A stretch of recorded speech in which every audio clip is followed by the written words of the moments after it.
It's Nels from Santa Barbara Mobile Notary. Last week we did a video and blog post about the new expiration dates with the DMV for 2021.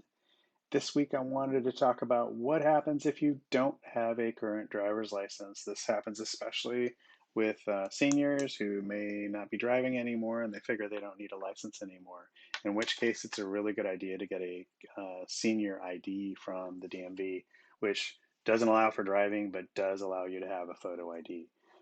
Anyway, if this is the case where you have an expired ID and it doesn't come under these special COVID rules, let's take a look at what you can do. First, we want to look and see if you have a passport, whether it's from the US or another country. That can work as long as it's a photo ID.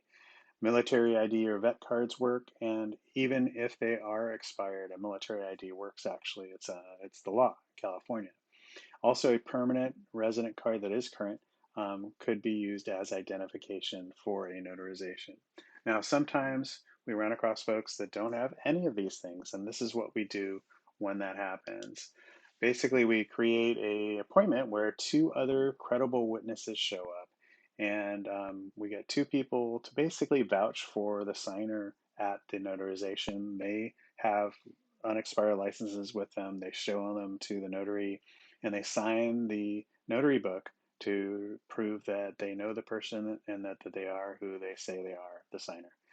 And a couple notes about credible witnesses to think about.